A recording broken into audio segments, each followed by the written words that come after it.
Hey everybody, welcome back to Caddy Girl Garage. So second day that we have the 48 here. I don't have a lot of time today, but I do just want to do a first initial wash on this car. It's very dusty and dirty. First time this car has seen water in many years. It's been in a garage stored away. This car, if you haven't seen my previous videos, is a one family car. It's been through 6 different owners in the same family since brand new. So absolutely amazing history. Like I said, soon we're going to be pulling the plugs on this, oiling it down, going to see if we can get it to fire up. But like I said, today is just about washing it. Thank you for joining me on the channel. Let's get started.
Okay everybody, so we're done with the first wash of this car. I'm sure everybody will notice and I'll get critiqued for it. Oh, you didn't do the chrome, you didn't do the hubcaps, you didn't do anything like that.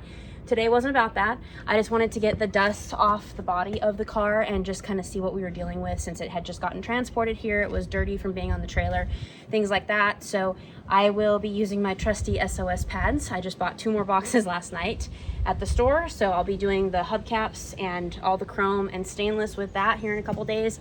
Like I said, this is just the first of a long process. I want to start waxing the car. I'm going to use a product called Flitz. I'll explain that in my next video. It's specifically made for like older vehicles with the older paint, and I think this car has had some touch up in a couple areas, and I'll show you guys that when we do the wax video. But it's definitely original paint on the car, which is absolutely amazing.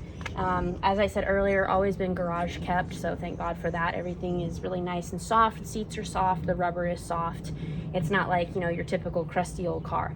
So anyway, I think it looks absolutely fantastic for the first wash that we did today, and I can't wait to continue on this car.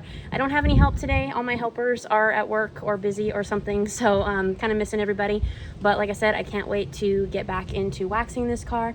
So I hope you guys will come back to the channel, subscribe if you haven't already, and thank you guys so much for supporting the channel, what I do rescuing the old Cadillacs. I can't wait to get this one hopefully fired up. That's going to be another one of my upcoming videos very soon. We're going to pull the plugs, put some Marvel Mystery Oil down the cylinders, and get it all nice and freshly lubed so that we can try to turn over the engine. Rumor has it that it was running about 5 to 6 years ago. So like I said, always been maintained, so hopefully we're good to go on all that. I already have my transmission guy lined up in case it needs that. I'm going to do all new brakes on the car, all new tires, obviously just everything that you would want to do to get it completely roadworthy and ready to go, where you just get in, fire it up, and go. So anyway, guys, thank you so much. Have a great day. Have a very blessed day. Take care, and I'll see you in the next Cadillac adventure. Bye, everybody.